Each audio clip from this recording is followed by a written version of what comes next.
Pengunjuk rasa menentang Undang-Undang Cipta Kerja telah dipulangkan oleh polisi. Untuk mengetahui perkembangannya, kita sudah tersambung dengan Lineke Utsiki dari Polda Metro Jaya.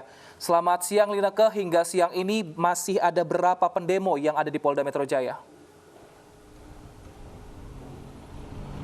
Wilson, Bereneta dan juga pemirsa, tadi kami sudah mengecek salah satu gedung yang dijadikan sebagai tempat penahanan ataupun pengamanan sementara dari lebih 1.000 orang yang kemudian diamankan dalam aksi demonstrasi yang berujung kericuhan pada tanggal 8 Oktober. Tadi kami melihat kondisi gedung ini sudah tidak ada lagi meja-meja yang dijadikan sebagai meja administrasi maupun pihak-pihak yang diamankan.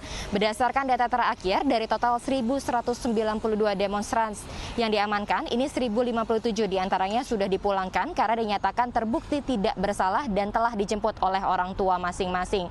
Karena demikian memang cukup disayangkan adalah pada saat didalami, pada saat proses penyelidikan, ini nyatanya mereka tidak mengetahui apa yang kemudian digaungkan ataupun apa yang menjadi tujuan mereka melakukan demonstrasi dan menyebut mereka hanya mendapatkan ajakan ataupun undangan dari teman-teman melalui pesan berantai ataupun ajakan dari sosial media. Bahkan sebagian demonstrasi yang mayoritasnya adalah pelajar ini menyebutkan mereka diiming-imingi akan diberikan akomodasi seperti makanan bahkan hingga uang. Dari keterangan yang kami peroleh dari Kabid Humas Polda Metro Jaya, yakni Kombes Pol Yusri Yunus, memang terakhir disebutkan ada sebanyak 87 orang yang kemudian statusnya ini dinaikkan ke tahap penyidikan. Namun pada saat dilakukan gelar perkara ini mengerucut dari 87 tersangka ini menjadi 43 tersangka.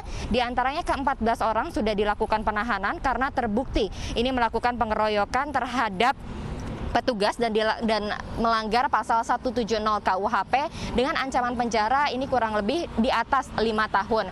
Sementara untuk sisanya ke-29 tersangka lainnya ini tidak dilakukan penahanan namun dikenakan wajib lapor karena mereka juga terbukti telah melanggar pasal 212, 206 KUHP terkait dengan perlawanan terhadap petugas dan juga pasal 406 terkait dengan pengerusakan dengan ancaman kurang lebih sebanyak 2 tahun penjara. Tentunya hingga dengan saat ini pihak kepolisian masih mendalami apakah ada aktor intelektual di baliknya ataupun adanya keterlibatan dari oknum-oknum lain. Karena ada satu temuan menarik begitu yang didapati oleh pihak kepolisian dari keterangan tersangka, yakni adanya mobil kemudian dipakai untuk memasok dari bom molotov, kemudian makanan dan bahkan hingga batu-batuan kepada para demonstran.